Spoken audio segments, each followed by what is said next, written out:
Be me. Be in school. Teacher is 12 out of 10 MILF. Give subtle hints and flirt with her. She flirts back. Start to get more physical. Kissing, hugging, etc. One day start kissing and hugging her. She kisses back. End up effing her. Her husband walks in. Shit.jpg. He beats the F out of me and throws me out of the house. Man, I hate being homeschooled. Noah, you lazy. The ark doesn't fit all 400,000 beetle species. Rebuild it right this instant. Yes, every beetle has to be included. Cute girl starts to swear. Name anything more repulsive. Name anything more repulsive. OP. I just ate 6 custard-filled Long John donuts and 2 raspberry jelly donuts. That's too many donuts, ain't not?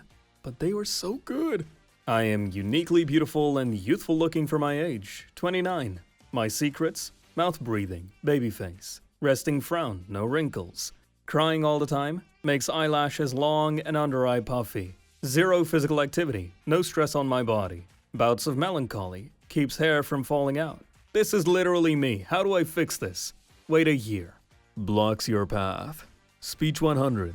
My apologies. Be me. Lonely. Go to my crush's house when everyone is asleep to stand by her front door and pretend I'm picking her up for a date.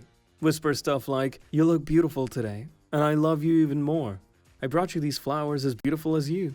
Hands are imaginary flowers.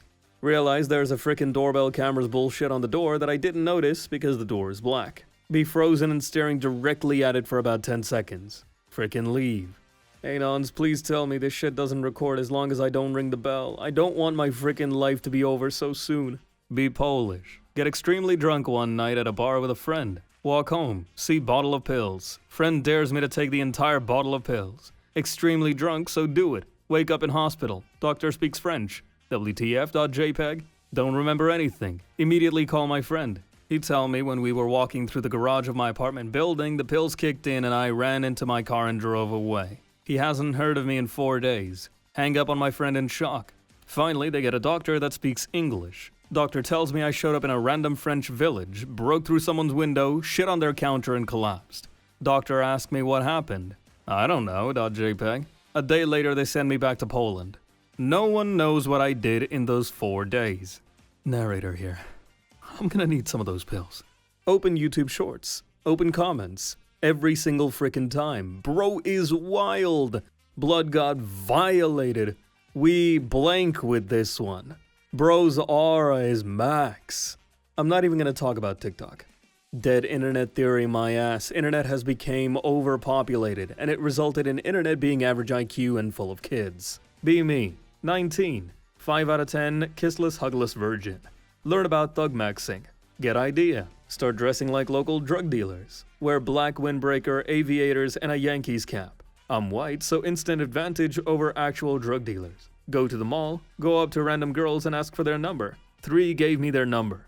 Is this the key to success? I blame this on all of you. Be me at recent job interview. Interviewer, how would you rate your tardiness? Well, we can all do something dumb from time to time, but I feel confident in my intelligence. Right. Okay, we need someone who isn't tardy and shows up every day. Sure, I made it through high school with no problems or any special classes. I'm definitely not tardy. Driving home after interview. My face when I remember tardiness means punctuality, not level of tardation. F all of you. The end. Is it strange to cuddle with your sister? Be 21, sis is 26. We both still live at home. We still sometimes go to each other's room and cuddle on bed. Usually it's spooning, and I'm always the smaller spoon because I am younger. Never groped each other, did it without clothes or anything like that. On weekends, I get on my car and drive for hours to locations I want to visit. I'm never at my house on weekends. Parents assume I'm with friends or even a girl. I'm always by myself. Since it's been a while I've been doing this and never brought a girl home, parents probably assume I'm hiding a homosexual relationship. I went on a 9-hour drive today, 700 miles round trip. I wanted to go see a lake. It felt lonely when I got there. I wish I had a girlfriend or friends. Be me. Chilling at home, playing Vidya. Suddenly hear a loud crash outside. Go check it out. Find a raccoon trying to break into my trash can. Decide to befriend it. Give it some leftover pizza. Raccoon looks at me like I'm a god. Start feeding it regularly. Name it Bandit. Bandit becomes my sidekick. Neighbors think I'm crazy. Don't care, I have a raccoon. One day, Bandit disappears. Feel sad, search everywhere. Weeks go by, no sign. Suddenly see Bandit at the park, with a whole gang of raccoons. He's the king now. My face when I realize I helped him ascend to the throne. Never see him again. Still think about my raccoon buddy. That feeling when he probably forgot about me.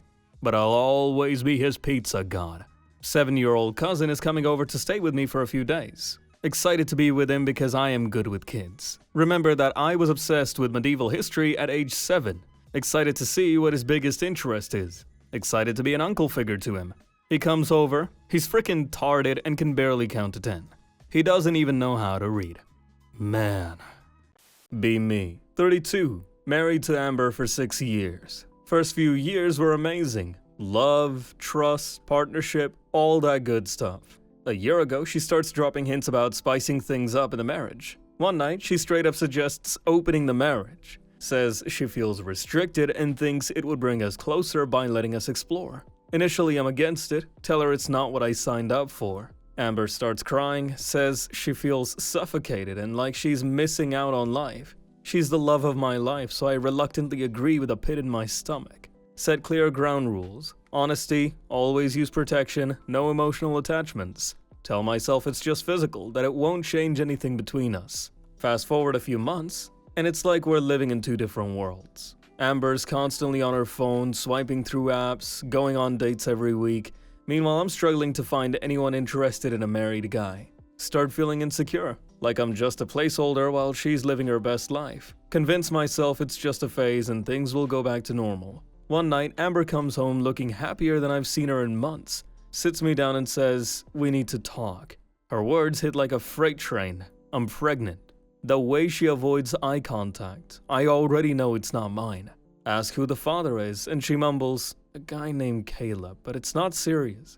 I feel my blood go cold. Can't even respond at first. Amber says it was a mistake and she didn't mean for it to happen. Says she wants to keep the baby and still see us raising it together. Tries to convince me that love makes a family, not biology. My mind is racing, trying to process how she can be so casual about this. Ask her if she broke any of our ground rules and she hesitates. Finally admits she stopped using protection with Caleb because it felt more intimate.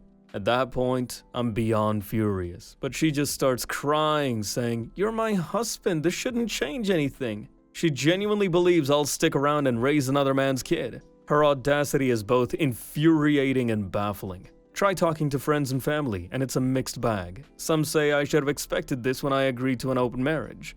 Others tell me to stay and be the bigger person. Even my dad says every marriage has its challenges. This is just one of them. Feel completely isolated, like no one actually understands what I'm going through.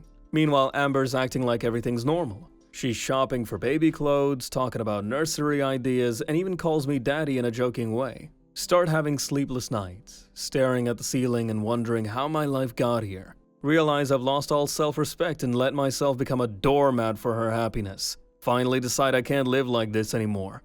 But divorce feels like admitting defeat. Start quietly planning my exit. Saving money, looking at apartments. Amber notices I'm distant and says I'm being dramatic and need to get over it. She doesn't even see the damage she's done or how much this has broken me. My face when I opened the marriage and it completely destroyed my life.